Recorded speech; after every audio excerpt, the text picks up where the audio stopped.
मैं संजीव समीर शिक्षक चौपाल के YouTube चैनल में आप सभी का स्वागत करता हूं और इस चैनल के माध्यम से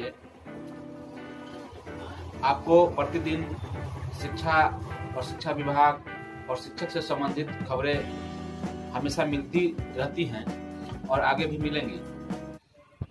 तो आइए देखते हैं पूरा रिपोर्ट कि श्री उपेंद्र राय जी ने क्या कहा और क्या बातें रखी। हुआ था और उसमें से 50% हमने अपने पॉकेट से पे किया था, कुछ बकाया था।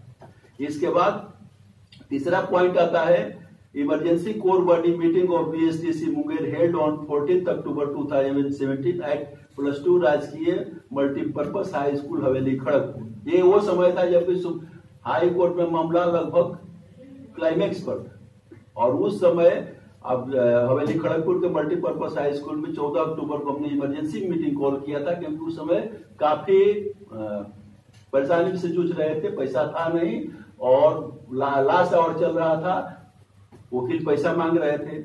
उस स्थिति में आपको उस समय जो हमने हिसाब दिया था, टोटल कॉपरेशन अमाउंट 2,33,122 रुपया 14 अक्टूबर को और टोटल एक्सपेंडिचर 6,60,000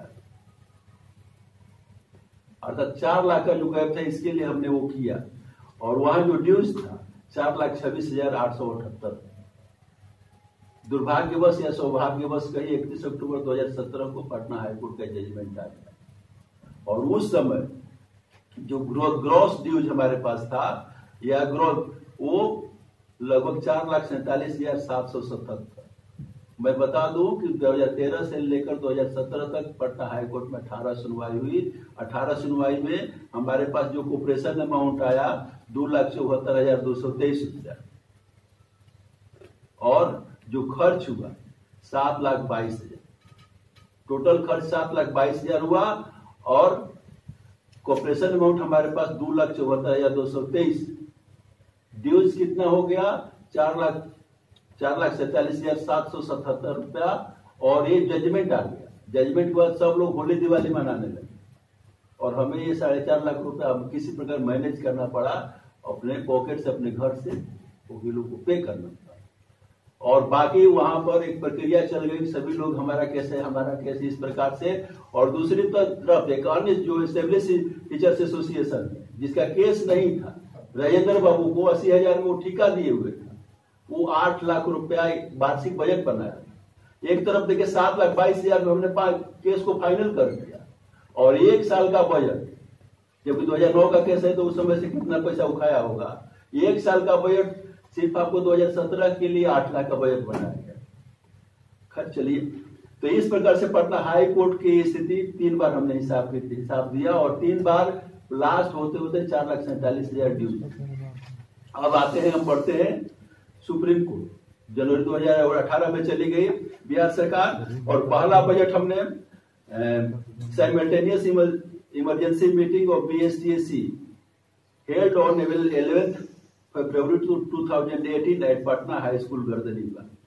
11 फरवरी 2018 को पटना हाई स्कूल गर्दनीबाग में ब्यौरा दिया गया पहली सुनवाई का। 29 जनवरी को पहली सुनवाई SLP 20/2018 की हुई, उसका हमने ब्यौरा दिया। वहां पर टोटल कॉपरेशन अमाउंट 12,29,649 रुपया, total expenditure amount 7 lakh, expenditure 7 lakh हुआ। उसमें पहली सुनवाई में अमेंद शरण को हमने रखा था और ये और द्विवेदी, तो उस समय 12,29,649 रुपया हमारे पास कॉपरेशन अमाउंट आया था और खर्च 7 लाख हुआ था। और यहाँ हमारा जो बैलेंस था 5,29,000 पहली सुनवाई। यदि हाई कोर्ट का जो ड्यूज है वो हम अपने से मनी के उसको काट देते हैं, तो 5,29,000 पहली सुनवाई में 11 फरवरी को हमारे पास सरप्लस अमाउंट था। इसके बाद दूसरा जो state level examining meeting of BSTC held on 30 April 2018 at youth hostel Patna. पिछले साल 30 अप्रैल 2018 को यूथ हॉस्टल पटना में समिति का वार्षिक बैठक स्टेट लेवल एग्जामिनिंग मीटिंग के रूप में ऑर्गेनाइज किया गया, जिसमें कि टोटल कॉपरेशन अमाउंट उस समय तब तक 30 अप्रैल 2018 तक 2 और सुनवाई, एक 15 मार्च और 27 मार्च 2 सुनवाई और हो चुकी थी। अर्थात सुप्रीम कोर्ट में 3 सुनवाई, 29 जनवरी, 15 मार्च और 27 मार्च 3 सुनवाई हो चुकी थी। तो सिर्फ 2 सुनवाई का हमने उस समय ब्यौरा जो दिया था। टोटल कोऑपरेशन अमाउंट आपको फरवरी से लेकर मार्च तक 24,34,740 रुपए हमारे पास आया था। टोटल खर्च TEA टोटल एक्सपेंडिचर अमाउंट 25,85,000।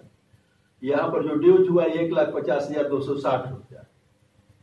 ये 2 सुनवाई में जितना आया उससे अधिक 1,50,000 रुपये 1,50,260 रुपया खर्च हुआ। और यहाँ यदि हम ड्यूज निकालते हैं, पहले अर्लियर हमारा जो सरप्लस था 5,29,000, उसमें से यदि इसको माइनस करते हैं तो 30 अप्रैल 2018 के डेट में 3,79,389 रुपया हमारे पास सरप्लस था।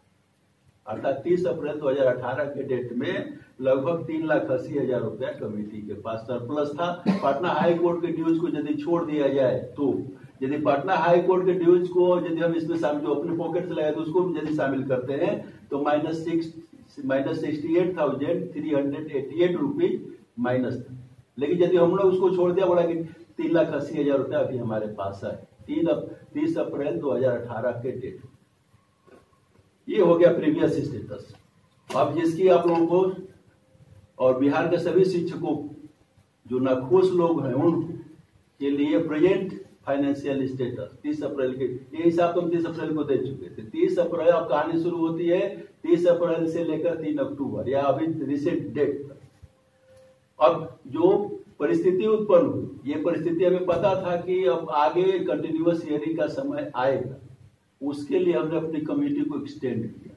कुछ लोग बोल रहे थे कि आगे, जैसे भारती जी क्वेश्चन राइज किया कि पिछले बार यूथ हॉस्टल में बहुत सारे साथी थे जो अभी नहीं है, तो इसका रीजन भी हम बता देते हैं। ऐसा हुआ कि अप्रैल यूथ हॉस्टल को बैठक ऑर्गेनाइज करने में हमें परेशानियों का सामना करना पड़ रहा। उसको देखते हुए हमने अपनी कमेटी को एक्सटेंड किया, स्टेट वाइज कमेटी, जिसमें कि आप लोगों को हम शामिल किए और उसके बाद या चौपाल के लोगों को शामिल किए। इससे कुछ लोग नाखुश हुए और वो नाखुशी जाकर सुप्रीम कोर्ट के स्तर पर दिखाई और उसका प्रतिक्रिया अभी आप देख रहे हैं। चलिए, अभी तो financial status, present financial status तो 30 अप्रैल 2018 से लेकर अभी तक 3 माध्यम से, 3 बल्कि 5 माध्यम से हमारे पास कोऑपरेशन अमाउंट आए। SBI बैंक अकाउंट के माध्यम से, पंजाब नेशनल बैंक के माध्यम से, बैंक ऑफ इंडिया के माध्यम से, पेटीएम से और पेटीएम सेविंग बैंक से, दोनों से हमारे पास आया। और इसके बाद कैश, ये 5 माध्यम से, पांचों का मैं अलग अलग बता देता हूँ। SBI से टोटल जो आपको 30 अप्रैल से लेकर 3 अक्टूबर तक जो अमाउंट आया 35,43,476 रुपया, 35,43,476 रुपया SBI के अकाउंट में आया। पंजाब नेशनल बैंक के अकाउंट में 40,74,599 रुपया इस दौरान आया। बैंक ऑफ इंडिया द्वारा 11,01,351 रुपया। पेटीएम द्वारा, तो पेटीएम द्वारा 1,40,255। इसमें यदि हम अलग करके देखें तो पेटीएम के अंतर्गत 1,37,054 रुपया पेटीएम के अंतर्गत और पेटीएम सेविंग बैंक के अंतर्गत 3,201 रुपया। तो दोनों मिलाकर पेटीएम के अंतर्गत 1,40,255 रुपया। कैश कोऑपरेशन अमाउंट जो हमें इस दौरान मिला 6,43,456 रुपया। ये टोटल अमाउंट हो जाता है 95,03,137 रुपये। अर्थात अप्रैल 2018 से लेके 3 अक्टूबर 2018 तक, इसके बाद कोई कोऑपरेशन अमाउंट नहीं आया। इस दौरान हमारे पास विभिन्न माध्यमों से, 5 माध्यमों से 95,03,137 रुपया हमारे पास कोऑपरेशन, जिससे TCA टोटल कोऑपरेशन अमाउंट कहा जाता है। अब आइए TEA total expenditure amount. Total expenditure amount 6 part में, 6 पार्ट में आपको एडवोकेट वाइज है। पहला है डॉक्टर एडवोकेट वाइज, तो हमने किन किन एडवोकेट को एंगेज किया। बहुत सारे लोग यहाँ बोल रहे थे कि संघर्ष समिति को पैसा बहुत मिला, उपेंद्र राय को पैसा बहुत मिला, लेकिन इन्होंने वकील को नहीं रखा। तो उसका मैं आज पूरा ब्यौरा, हालांकि हमारे एडवोकेट थे, वो बोले कि आपको सुप्रीम कोर्ट के वेबसाइट पर सब अवेलेबल है, आप देख सकते हैं, वो छिपा हुआ नहीं है। राजीव धवन को हमने कितने दिन रखा, पराग त्रिपाठी को कितने दिन रखा, BN सिन्हा को कितने दिन रखा, आप उसको सुपरवाइज कर सकते हैं। तो चलिए हम बता देते हैं, डॉक्टर राजीव धवन जो हमारे सीनियर मोस्ट एडवोकेट थे, तो उन पर हमने खर्च किया है 69,75,000, 69,75,000। पराग दूसरे एडवोकेट थे पराग पी त्रिपाठी। अभी हम बताएंगे कि किसको कितने दिन रखा गया, उनका फीस कितना था, हियरिंग वाइज भी हम बताएंगे, लेकिन अप्रोक्सीमेट हम बता रहे हैं कि एक्सपेंडिचर कहाँ होगा। तो पहले जो एडवोकेट थे senior most doctor Rajiv Dhawan, जिन पर खर्च हुआ 69,75,000। पराग पी त्रिपाठी, इनको एक सुनवाई के लिए एंगेज किया गया था और 9 लाख रुपए का खर्चा 9 लाख रुपए इन पर हुआ। वीएन सिन्हा 16 लाख, आर द्विवेदी 10,50,000, संजीव कुमार जो अभी आए थे उन पर खर्च हुआ है 5 लाख। और लीगल ट्यूर में बहुत सारे लोग जाते थे, लेकिन हम और हमारे साथ जो एडवोकेट थे दोनों आदमी जाते थे, तो इस पर लगभग 2,60,000। कितने बार हम कहें इसका भी ब्यौरा देंगे। तो ये टोटल अमाउंट हो जाता है 1,12,85,000। ये अच्छे पार्ट में, ये टोटल कोऑपरेटिव एक्सपेंडिचर में 6 पार्ट में, इसमें 5 एडवोकेट है, 1 लीगल ट्यूर इसका कंपोनेंट है। अब आइए